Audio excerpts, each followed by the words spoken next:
Krishna Krishna Hare Hare, Hare Ram Ram Ram Hare Hare.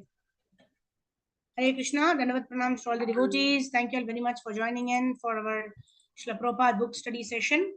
We'll start with the prayers. Om Jnana Timirandasya Jnananjana Shalakaya Chakshurun Militam Yena Tasmai Shri Gurave Namaha.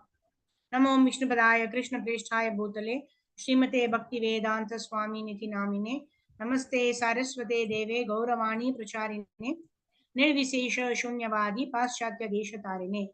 जय श्री कृष्ण चैतन्य प्रभु नित्यानंदा श्री अद्वैत गदाधार श्रीवासादि गौर भक्तवृंदा. हरे कृष्णा कृष्णा कृष्णा हरे हरे, हरे राम राम राम हरे हरे. गुरवे गौरचंद्राय राधिकाय तरालये कृष्णाय कृष्णभक्ताय तद्भक्ताय नमो नमः. मूकं करोति वाचालं पंगुं लंघयति गिरिं यत्कृपातमहं वन्दे श्रीगुरुं दीनतारिणं परमानंद माधवम श्री कृष्ण चैतन्यमीश्वरम. हरि ओम तत्सत. Hare Krishna. So thank you all for joining in. We were reading, we completed 8th chapter. We are actually reading 9th chapter of the book Path of Perfection. So here we were discussing about how if you want to go to a demigod's planet, then we worship the demigods. Yeah, we have to go to the forefathers' planets and we worship the forefathers. Yanti deva vrita devan pitran yanti pitravrataha bhutani yanti bhutija yanti mad yajino pimam. Krishna tells in Bhagavad Gita. So if you want to go to the demigods' planets, you worship the demigods. If you want to go to the Brahma Loka, you worship Brahma. If you want to go to the planets of the forefathers, Pitrus, then you worship the Pitrus, like that. But those who worship me will come to me. And then you also saw how even if we go to the Brahma Loka, we need to come back to this material world when we exhaust our credits. So what does an intelligent person do? An intelligent person will want to go back to the spiritual world from where there is no return to this material world. That's where we ended yesterday. So let's continue from there. Devotees who want to read may raise your hands and then you can start reading. Yeah, Sridhar Prabhu, go ahead. Scientists have been trying. Hare Krishna, Dandavat Pranam Mataji. Hare Krishna, Dandavat Pranam Prabhu. Yes. Hare Krishna. Scientists have been trying for many years to reach other planets with spaceship, but this is not the process. Maybe by means 1 or 2 men can reach a planet, but that is not a general process. It is not possible for everyone. Generally, if one wants to transfer himself to a higher planet, he practices this Jnana Yoga system, not the Bhakti Yoga system. The system of Bhakti Yoga is not used for attaining any material planet. The devotees of Krishna are not interested in any planet within this material universe because they know that on the planet for any planet within this material universe, because they know that on all planets, the 4 basic mysteries exist: birth, old age, disease, and death. In the higher planet, one's lifespan may be much greater than on the earth, but death is ultimately there. Therefore, those who are in Krishna conscious are not interested in material life but spiritual life, which means relief from these fourfold mysteries. Those who are intelligent do not try to elevate themselves to any planet within this material world.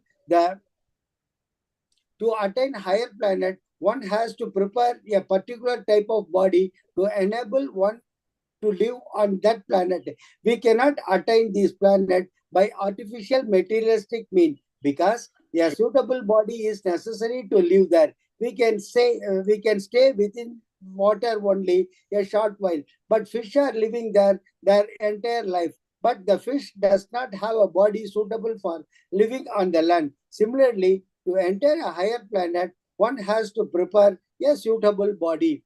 In the higher planet, six of our months are equal to one of their days, and the inhabitants of this planet live 10,000 years. This is all described in the Vedic literature. Although the lifespan of this planet is very long, there is ultimately death. After 10,000 years, 20,000 years, or million of years, it does not matter. Death is the ultimate there. In the beginning of Bhagavad Gita, however, we learn that we are not subject to death. Na ja- न na जायते jaya- म्रियते वा कदाचिन् नायं भूत्वा भविता वा न भूयः अजो नित्यः शाश्वतोऽयं पुराणो न हन्यते हन्यमाने शरीरे. Hare Krishna. For the soul, there is neither birth nor death at any time. He has not come into being, does not come into being, and will not come into being. He is unborn, eternal, every existing, and primeval. He is not a slain when the body is slain. Bhagavad Gita 2.20. Krishna thus instruct us that we are where is that? Yes, soul. That we are spirit and soul and eternal. Therefore, why should we subject ourselves to birth and death? One who utilizes his intelligence can understand this. One who is situated in Krishna consciousness is not interested in promotion to any planet where death exists, rather being promoted to the spiritual sky. He receives a body just like God's. Ishvara Pramo Krishna Sachidananda Vigraha. God is a body, is Sachidananda, eternal, full of knowledge and full of pleasure. Therefore, Krishna is called reservoir of all pleasure. If upon leaving this body, we transfer ourselves to the spiritual world, to Krishna planet or any other spiritual planet, we attain a similar body full of Sachidananda. Hare Krishna. Thank you, Prabhu. Hare Krishna. Hare Dandavat Pranam Mataji. Thank you, Prabhu. Dhanatpranam. So here, Prabhupada is talking about how an intelligent person will not want to get anything material. He will not want to go even to Brahma Loka or to Indra Loka or to the heavenly planets, because knowing well that anyone who goes to all these planets anyway has to come back to this Martya Loka or this material world, where there is subject to where one is subject to birth and death. If one identifies oneself with the body, then we have to subject ourselves to birth and death. But once we develop our love for the Lord and we go back to the Supreme Personality of Godhead's abode, then there is no birth, there is no death, because we will get a body which is Sat, Chit and Ananda. The Lord's body is also Sat, Chit, Ananda. Our body is also Sat, Chit, Ananda. Whereas the Lord is unlimitedly Sat, Chit, Ananda. That means his knowledge and eternity and bliss is in unlimited. Like that is the Prabhupada gives example of a gold mine and a gold ring, right? A gold ring will also has the same property as that of the gold mine, but the gold mine is so much unlimited in quantity. Similarly, Prabhupada also gives example of a spark of fire and the fire itself, right? A spark of fire has the same proper components as that of fire. Another example Prabhupada gives is that of a drop of ocean and the ocean itself, right? The same chemical composition is there in our drop also and also in the ocean. But the ocean is so unlimited that it can actually drown people, whereas a drop does not have the potentiality or the quantity to drown anybody, isn't it? So in this way, we are equal in quality with the Lord, but we are different in quantity. We are infinite to smell, whereas the Lord is infinite. That is what is the moral or the crux of what we read. Okay. Moshmi Mataji, go ahead. The spirit soul is a very minute particle from there. The spirit soul, Hare Krishna Mataji, Dandavat Pranam. Hare Krishna, Dandavat Pranam. Spirit soul is very minute particle within the body. It can't be seen like the external body, but it is sustaining the external body. The object of the Sat Chit Chakra system is to locate the soul of the topmost part of the head. From there, one who is perfect in Dhyana Yoga can transfer himself to a higher planet at will. That is the perfection. That is the perfection of this. That is the perfection of this type of yoga. The Dhyana yoga is what somewhat like a traveler who thinks, oh, let me see what the moon is like. Then I will transfer myself to higher planets. He goes from here to there in the universe, just as on Earth travelers go from New York to California or Canada. But uh, a Krishna conscious person is not interested in such interplanetary travel within the material universe. His goal is service to Krishna and transferal to the spiritual sky. ओमिति एकाक्षरं ब्रह्म व्याहरन् मामनुस्मरन् यः प्रयाति त्यजन् देहं स याति परमां गतिम्. After being situated in this yoga practice and vibrating the sacred syllable Om, the supreme combination of letters, if one thinks of the Supreme Personality of Godhead and quits his body, he will certainly reach the spiritual planet. Bhagavad Gita 8.13 Om or Omkar is the conscious form or impersonal form of the transcendental vibration. The Dhyana Yoga should vibrate Om while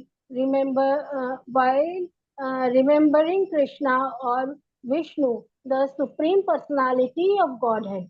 The impersonal sound of Krishna is Om, but the sound Hare Krishna contains Om. Whatever the case, the entire yoga system aims at concentration of Vishnu. Impersonalists may imagine a form of Vishnu, but the personalists do not imagine. They actually see the form of the Supreme Lord, whether one imagines or factually sees, one has to concentrate his mind on the Vishnu form.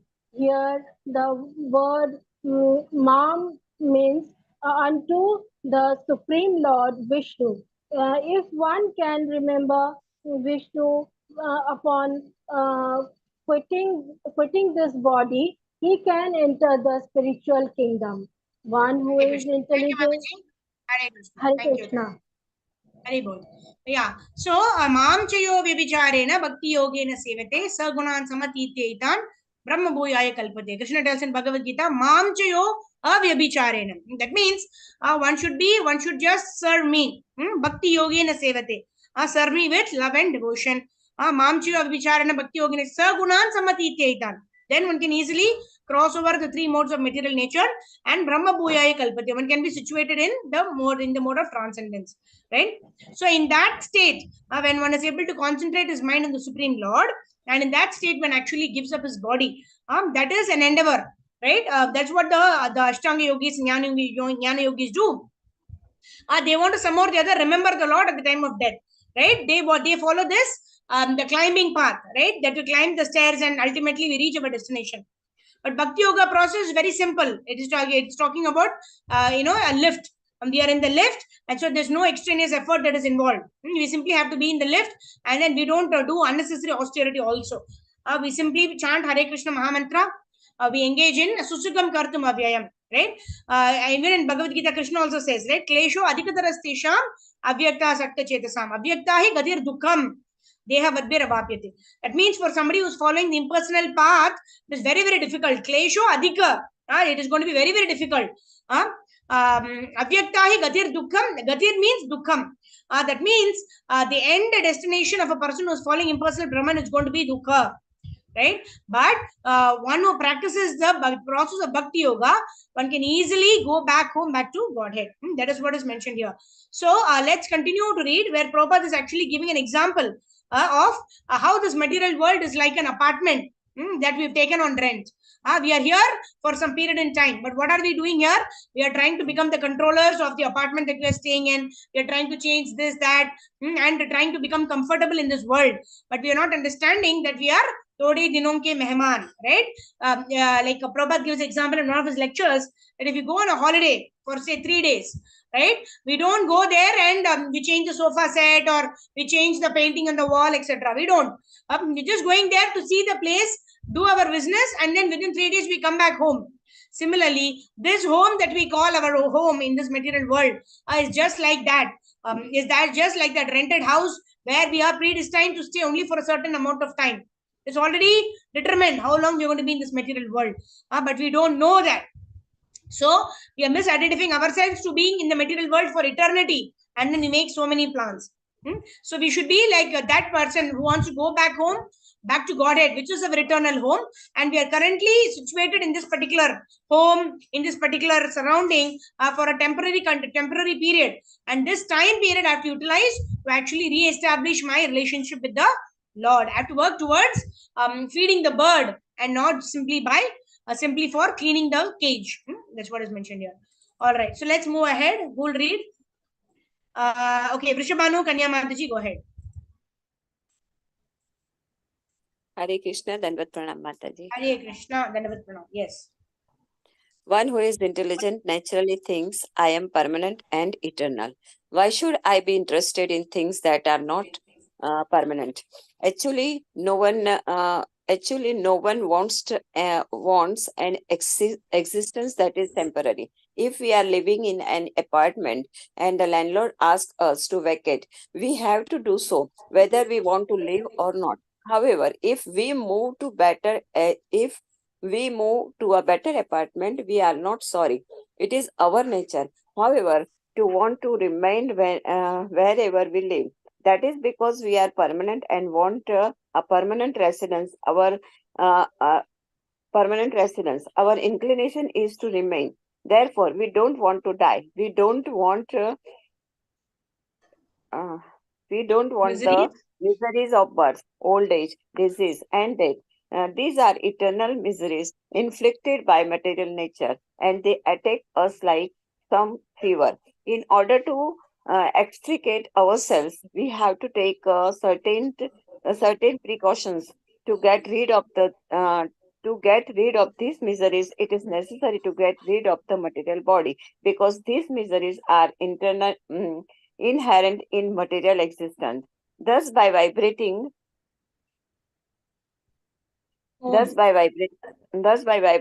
Om and leaving the material body, thinking of the Supreme Lord, the yogi is transferred to the spiritual world. Those who are not personalist,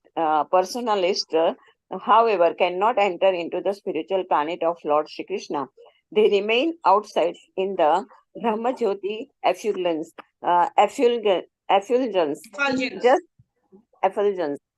just as the sunshine is not different from the sun globe, the Brahma Jyoti effulgence of the Supreme Lord is not different from the Supreme Lord. The impersonalists are placed in that Brahma Jyoti as minute particles. We are all spiritual sparks, and the Brahma Jyoti is full of these spiritual sparks. In this way, the impersonalists merge into the spiritual existence. However, individuality is retained because the spirit soul is constitutionally an individual, because the impersonalists don't want a personal form. They are placed and held in the impersonal Brahma Jyoti. They exist just as atoms exist within the sunshine. The individual spiritual spark remains within the Brahma Jyoti as if homogeneous. As living entities, we all want enjoyment. We do not simply want existence. We are constitutionally Saksit, Ananda, internal set, full of knowledge, sit, and full of bliss, Ananda. Those who enter the impersonal Brahma Jyoti cannot remain there eternally with the knowledge that now I am merged. I am now one of the Brahman. Although there is eternality and knowledge, bliss, Ananda is lacking. Who can remain alone in a room year after year, reading some book and trying to enjoy himself? We can't remain alone forever. Eventually, we will leave that room and look for some associations. It is our nature to want some recreation with others. The impersonalist dissatisfied with the loneliness of their position in the impersonal effulgence of the Lord, therefore return again to this material world. This is stated in Srimad Bhagavatam.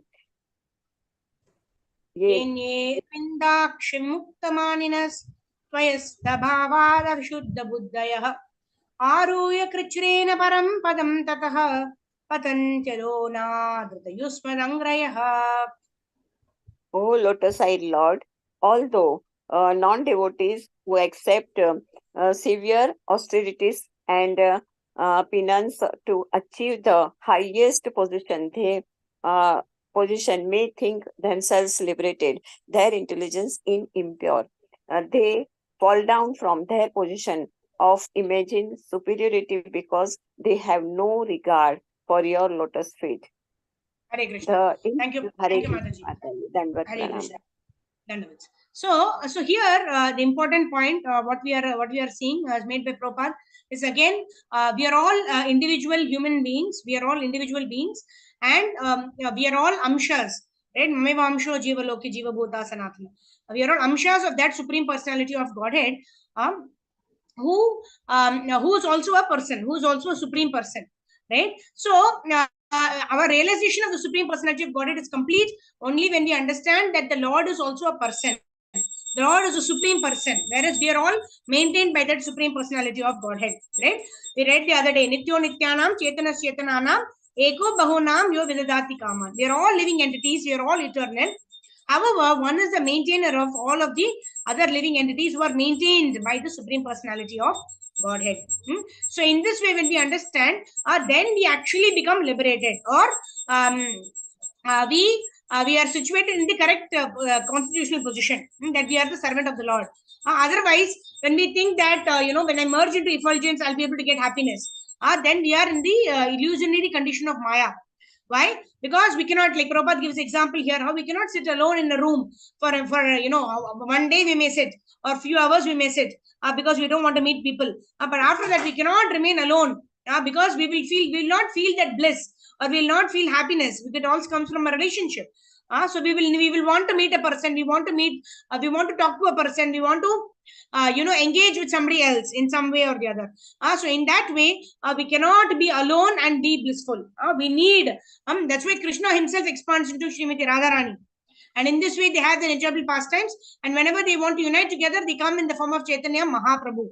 Right? So in this way, Prabhupada is talking about how it needs, one cannot remain alone. Similarly, one cannot enjoy any kind of bliss when we actually merge into the effulgence of the Lord, because we are all Anandamayo Abhyasa. We are not in search of peace. We are in search of happiness. And how can there be happiness when there is no peace also? Peace is a basic platform. Beyond peace, only a little bit of happiness can come through, like that. Okay, let's continue. Now Prabhupada is going to talk about the differentiation between who is an impersonalist and then who is a Brahmavadi, and who is actually a Bhakta, and what is the difference. Okay, Karpagavali Mataji, go ahead. The impersonalists are like astronauts. Thank you, Mataji. Hare Krishna. The impersonalists are like astronauts in search of a planet. If they cannot rest in some planet, they have to return to Earth. It is herein stated in Srimad Bhagavatam, Anadhrita Yusmat Angrayaha. And the impersonal must return to the material world because he has neglected to serve the Supreme Lord with love and devotion. As long as we are on this earth, we should practice to love and serve Krishna, the Supreme Lord. Then we can enter his spiritual planet. If we are not trained up in this way, we can enter the Brahma Jyoti as an impersonalist. But there is a way, every risk that we will again fall down into the material existence. Out of loneliness, we will search out some association, therefore return to the material world. What we actually want is the eternal association of the Supreme Lord. This is our constitutional position of eternality, knowledge and pleasure. if we are alone, if we do not associate with the Supreme Lord, that pleasure is lacking. For want of pleasure, we feel uncomfortable. For want of pleasure, we will accept any kind of association, any kind of pleasure. Therefore, out of desperation, we will say, all right, then let me have material pleasure again. That is the risk of the impersonal state. In the material world, the highest pleasure is found in sex. But that is but a perverted reflection of the pleasure experience with Krishna in the spiritual world. Unless there is sex present in the spiritual world, it cannot be reflected here. However, we should understand that here the reflection is perverted.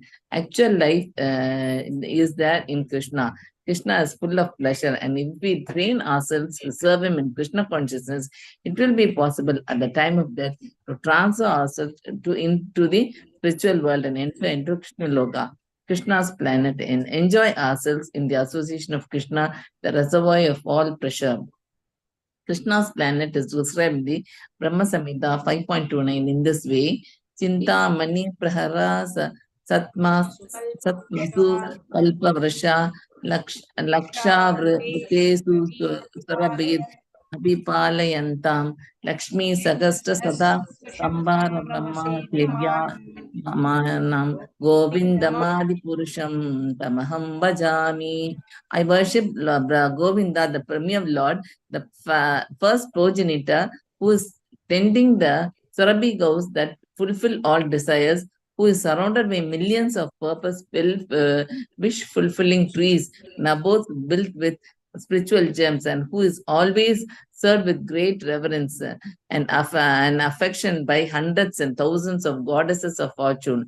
In this way, Krishna Loka is described. Here, the houses are made of touchstone, Chintamani.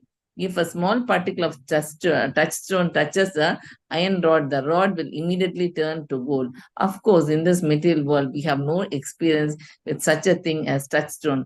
But according to the Brahma Samhita, all the abodes in Krishna Loka are composed of touchstone. Similarly, the trees there are called desire trees, Kalpa Vrasha, because one can get whatever he desires from them.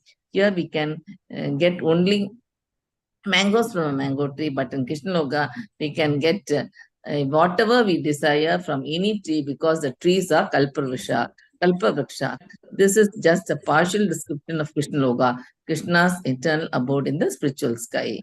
In the conclusion, therefore, is not to try to elevate ourselves to any material planet, because the same miserable conditions of birth, old age, disease, and death exist in all of them. Scientists are very proud of scientific advancement, but they are not being able to check old age, disease, and death. They can manufacture something to accelerate death, but nothing can stop death. That is not within their power. Those who are in. Thank you, Mataji. Thank you, Dandatna. Thank you so much, Hare Krishna. So today you were very clear, no disturbance. I think in one No, place yes, Mataji. generally you're walking and yes, Mataji. Thank you. So, Nimmadi, Mataji. So Nimmadi today. So Nimmadi, I'm listening to you. Thank you, Mataji.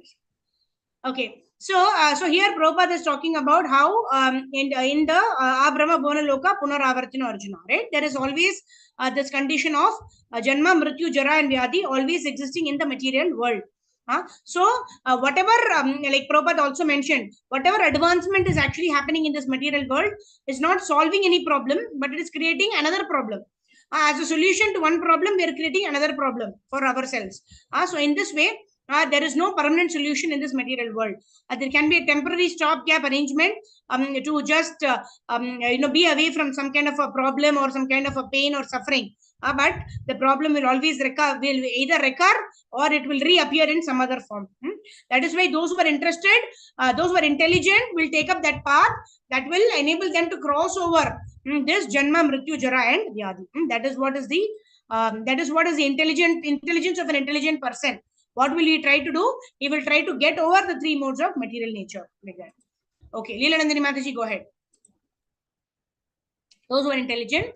Hare Krishna Mataji. Hare Krishna Mataji. Those Those who are intelligent are interested in putting an end to birth, old age, disease, and death, and entering into a spiritual life full of eternity, bliss, and knowledge. The Bhakti Yogi knows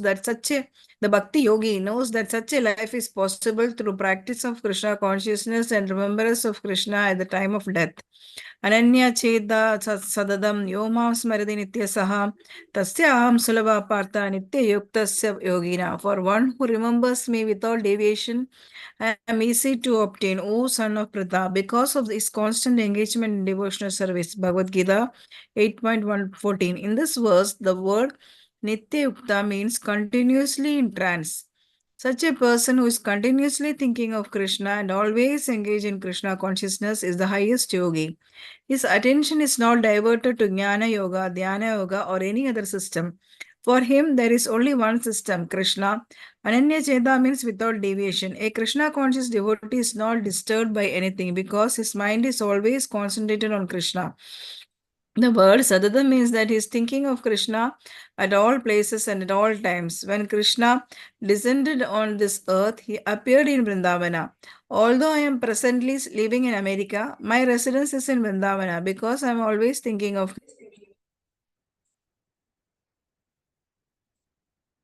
Krishna.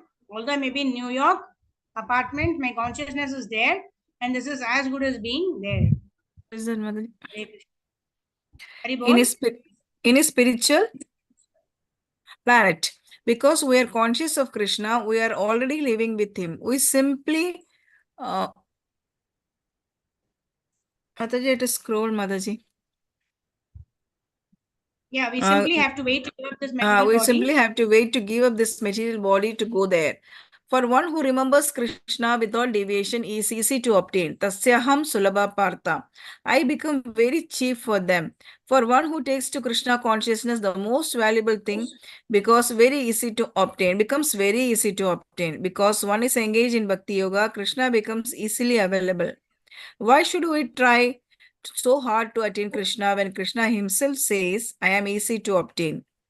We have only to chant Hare Krishna, Krishna Krishna, Hare Hare, Hare Rama, Rama Rama, Hare Hare 24 hours a day, daily. There is no fast rule and regulation. We can chant in the street or in the subway, in our home or in our office. There is neither expenditure nor tax. Actually, Krishna, being omnipotent, is unconquerable. But it is said that he is not only obtained but conquered through pure devotional service.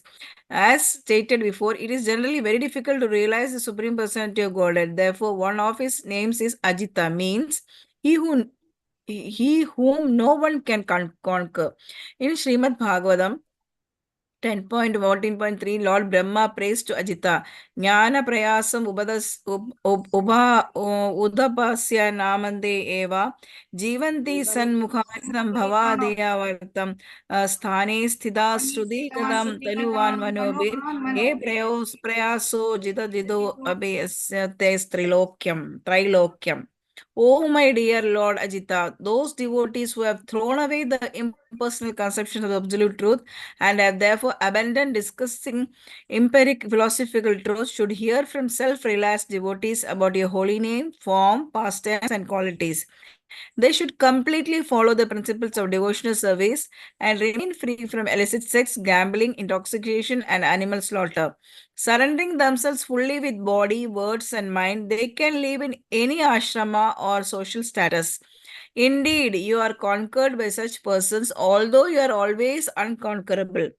In this verse, the word Jnane Prayasam referred to theosophists and philosophers who are trying year after year and life after life to understand God or the absolute truth.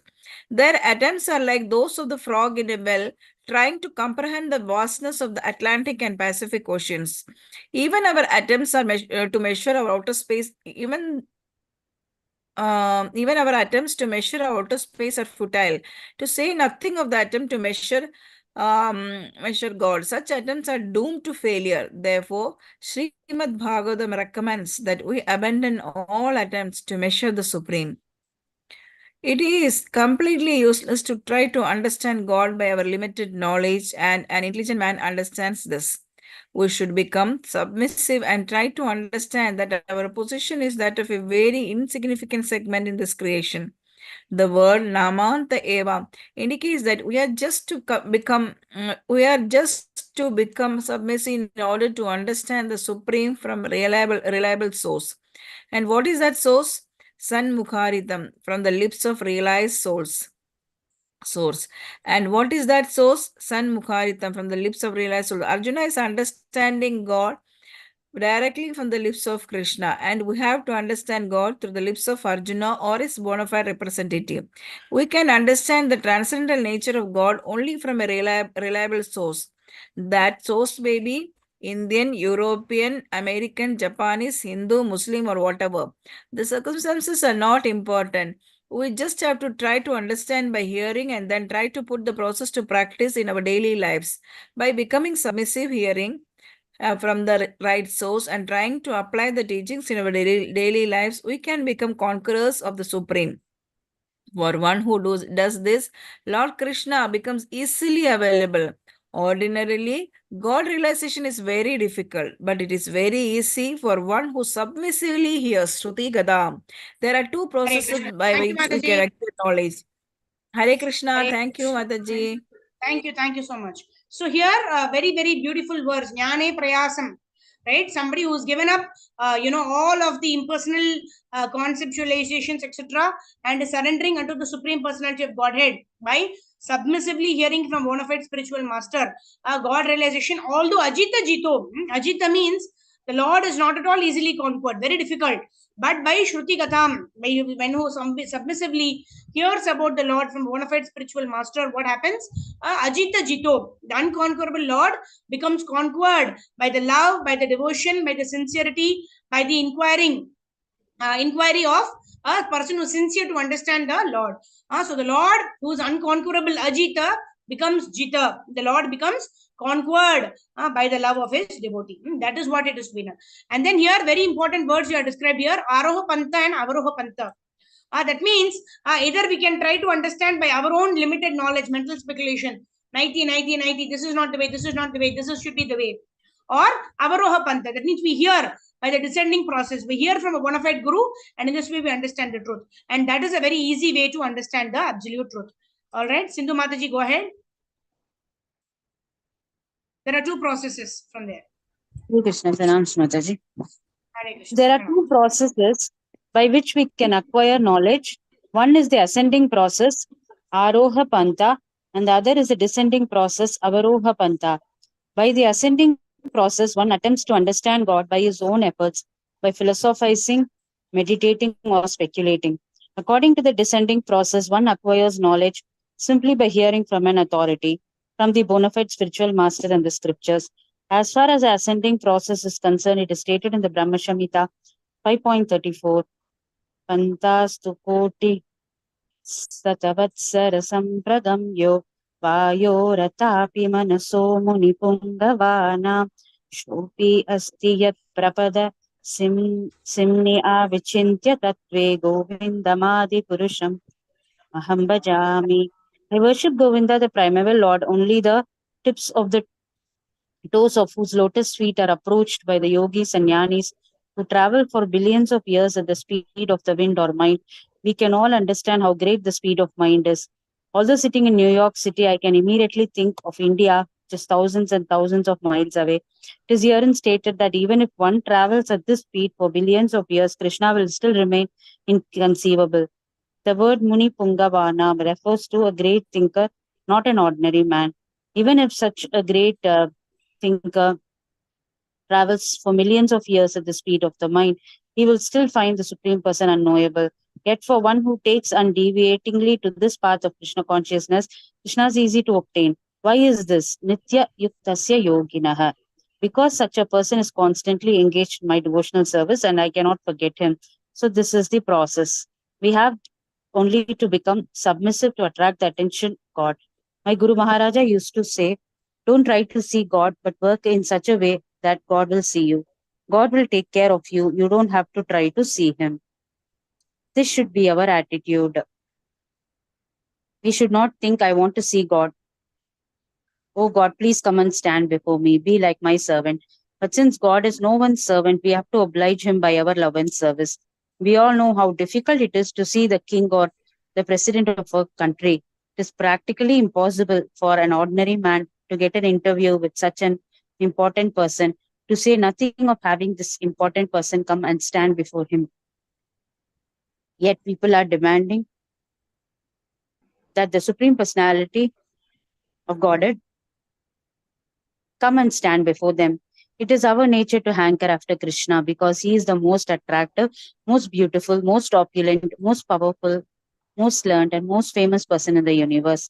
Everyone hankers after these qualities, and Krishna is a reservoir of all these qualities, and he possesses them in full. Krishna is a reservoir of everything, raso vai saha. Therefore, when we hanker after beauty or power or knowledge or fame, we should just turn our attention to Krishna. Then we will automatically get whatever our hearts desire. Hare Krishna. Krishna. Yeah. So here, what is the path of perfection that we will start now? So what is the path of perfection? The path of perfection is not to find ways by which we can satisfy our own mind and senses. The path of perfection is to satisfy the mind and the senses of the Supreme Lord, and in this way, when the Lord is pleased, all of us would be automatically pleased. So let's go on to chapter number 10, the path of perfection. This is the last chapter of this book, which is also the title of the book. Is the title of the chapter also. Manimala Mataji, go ahead.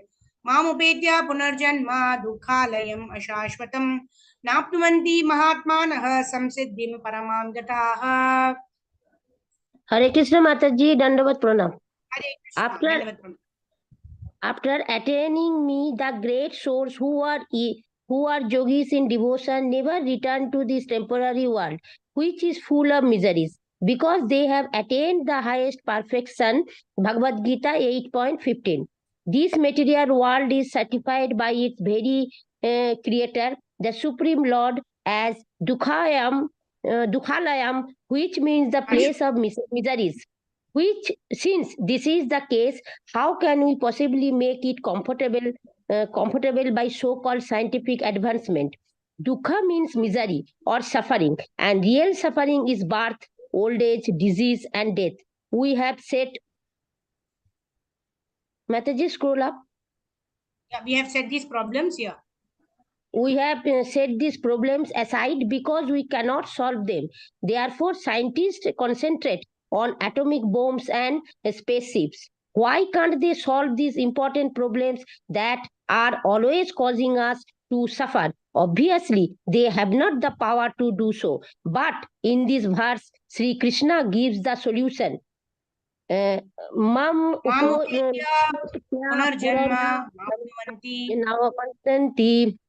is, if one attains my platform, he does not come back again to this place of misery. Unfortunately, in the mode of ignorance, people cannot understand that they are in a miserable situation. Animals cannot understand their miserable situations because they have not the reason. Man possesses reason whereby he can understand this. But in this age, people are using their reasoning power in order to gratify their animal propensities.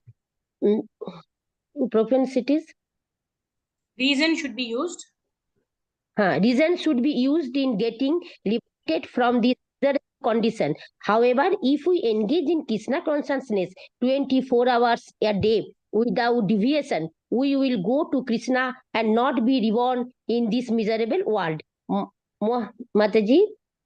Mahatmanah samsiddhim paramam gataha. Those who great souls who have attained the highest perfection, Krishna consciousness, are forever freed from misery. In this verse, the word Mahatma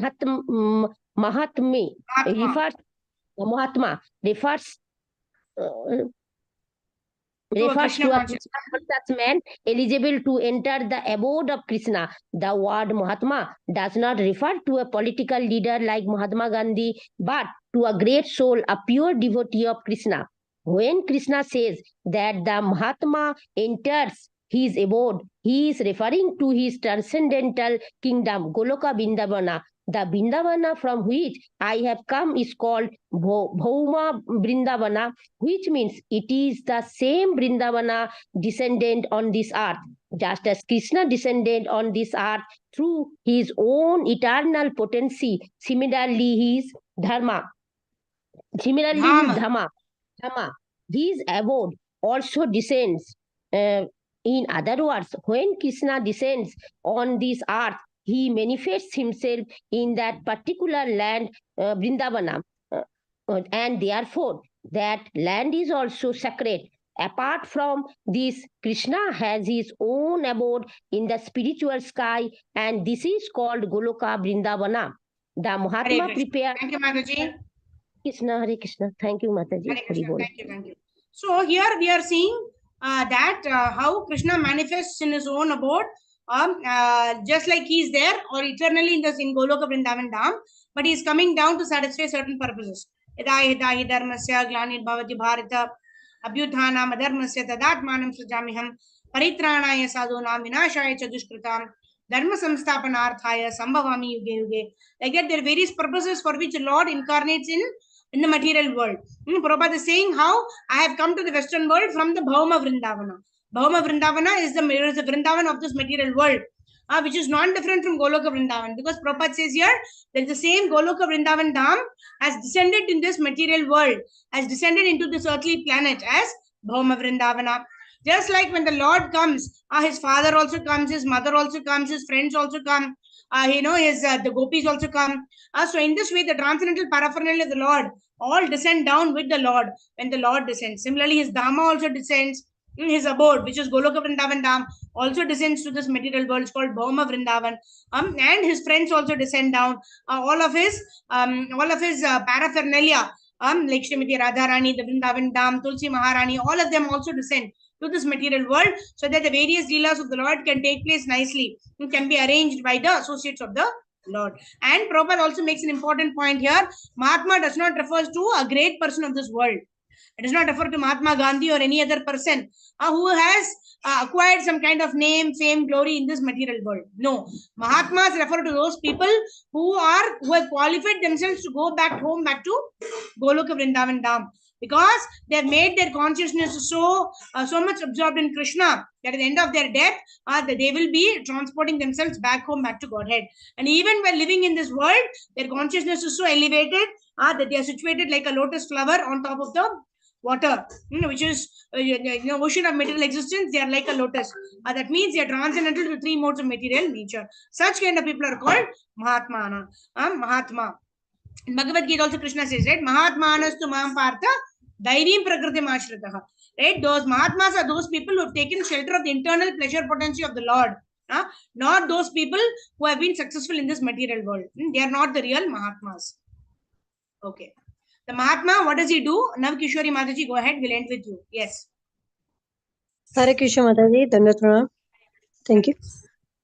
The Mahatma prepares in this life to enter the transcendental abode. The human form of life can utilize nature to its best interest. Animal cannot. These facilities should be utilized in striving to become a Mahatma and putting an end to birth in the material world, which is characterized by threefold miseries. The threefold miseries are those those that pertain to the mind or the body, natural disturbances and miseries caused by other living entities. Whatever our position. Whatever our position in this material world, there is always some kind of misery being inflicted upon us. Sri Krishna frankly says that it is not possible to avoid misery in this material world, because this world is meant for misery. Unless miseries are present, we cannot come to Krishna consciousness. Misery serves as an impetus to help elevate us. Elevate us to sorry Mataji. Yeah, misery serves as unless misery are present, we cannot come to Krishna consciousness. Misery serves as impetus to help elevate us to Krishna consciousness. An intelligent person understand that although he does not want misery, miseries are being inflicted upon him by force. No one wants misery, but a person should be intelligent enough to question why are these miseries being forced upon me. Unfortunately, in modern civilization, people try to set miseries aside, thinking, "Oh, why suffer? Let me cover my miseries with some intoxication." However, the miseries of life cannot be resolved by artificial intoxication. Intoxication. As soon as the intoxication is over, one return to the same point. The miseries of material existence can be solved only by Krishna consciousness. If we always remain in Krishna consciousness, we will be transferred to Krishna's planet upon leaving this material body. This is called highest perfection. People may inquire where you you say that entering Krishna consciousness, Krishna's planet constitutes the highest perfection, but we are interested in going to the moon. In this, no, is this not a is this not a kind of perfection? Well, the desire to enter the highest planets is always there, is there in the human mind. In fact, another name for the living entity is Sarvagata, which means that he want to travel everywhere.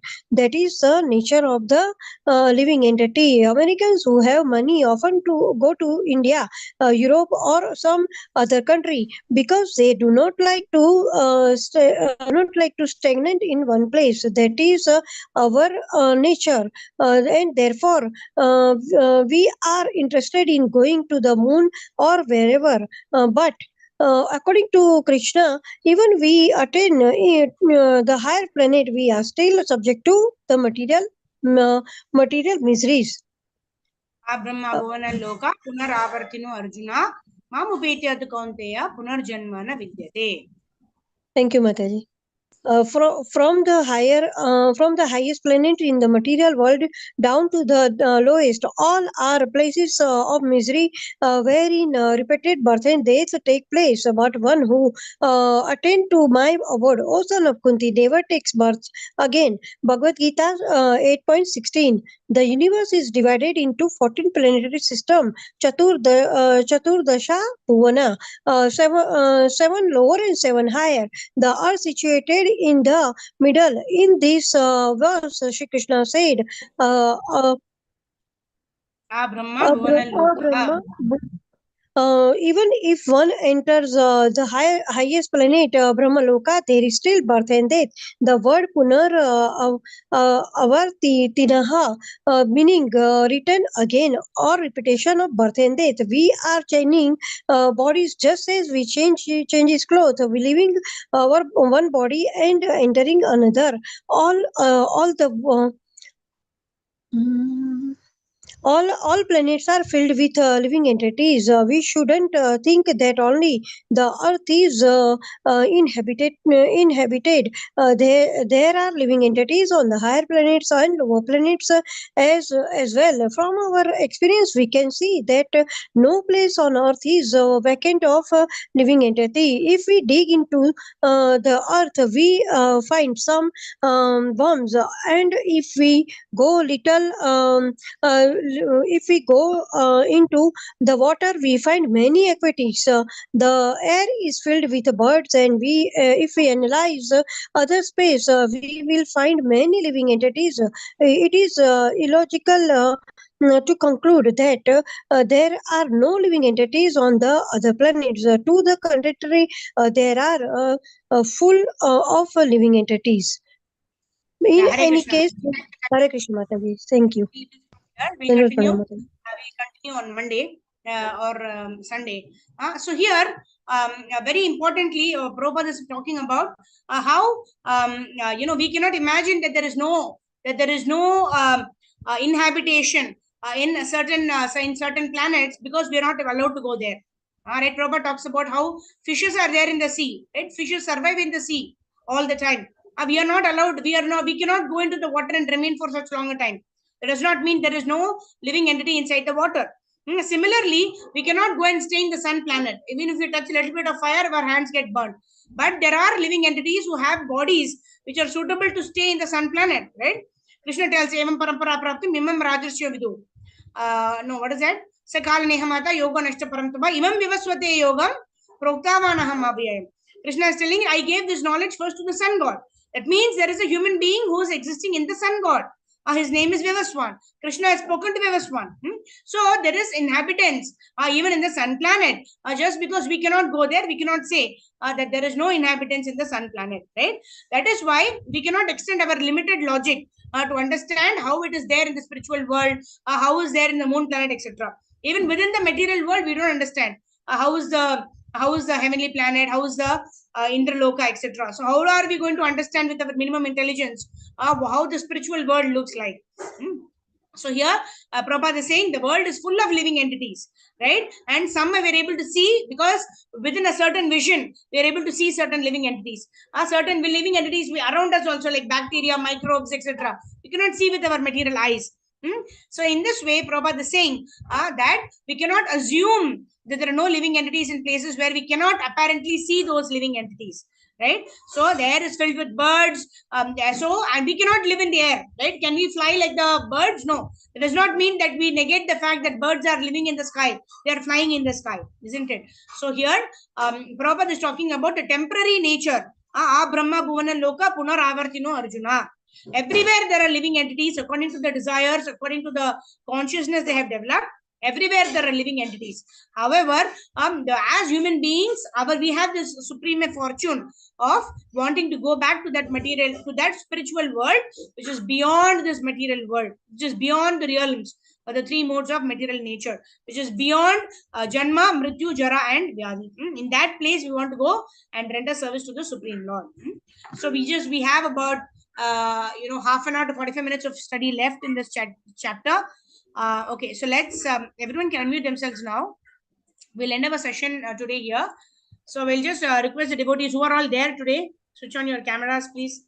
Shobha Mataji, Manimala Mataji, and then we have Karpagavali Mataji, and then we have Sridhar Prabhu, Sneha Prabha Mataji is there. Okay, then Rishabhanu Kanya Mataji, and Kishori Mataji. Okay, so okay, everyone can unmute themselves now. So I was just thinking what we should be doing. So we can just quickly probably take a poll. You can raise your hands, virtual hands also. So I was thinking, should we do from tomorrow we will have a break. Sunday onwards, on the auspicious day of Tirubhakti of Jiva Goswami, we thought of having everyday study, right? So what we should be doing? Okay, option 1. Should we? Oh,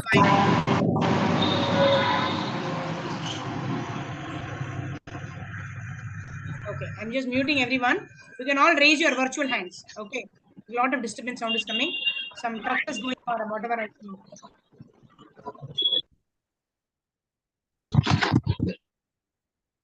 What is the sound?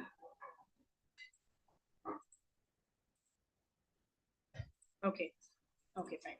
So okay. So first, I was thinking that after completing the path of perfection, I thought we will take the next small book. We will do from 11:30 to 12. We will do the small books. We will continue the small books, and from 12 o'clock to 1 o'clock we will do Bhagavad Gita. Is that okay? That is option 1. Option 2 will be start at 11:30 and do just only Bhagavad Gita from 11:30 to 12:30. So in this case, we will be doing, half an hour extra study of Srila Prabhupada's small books. We have another 5 or 6 books to complete, which we will also parallelly do, and then we will do Bhagavad Gita second half. Otherwise, what we will do 11:30 to 12:30, 1 hour of Prabhupada's books, and then we will meet in the evening time. That depends on if the Zoom ID is available. We will do, say, from 7 o'clock to 8 o'clock. We will do Bhagavad Gita. So which are option 1, option 2? Okay, so let's see hands raised for option 1. 11:30 to 12, we will study small books. 12 to 1, we will do Bhagavad Gita. 1, 2. Only 2 people. Okay, 1, 2. Okay, Karpakavalli Mataji is okay. Sindhu Mataji is also okay with it. Okay, so 1, 2, 3, 4. Okay, 4 people are okay with it. Okay, Nisha Mataji is also okay for it. So, okay, 4 people. Okay, so we will do a small book study in the afternoon, 11:30 to 12:30, and then we do Bhagavad Gita in the evening, 7 to 8 o'clock. Who are okay for it?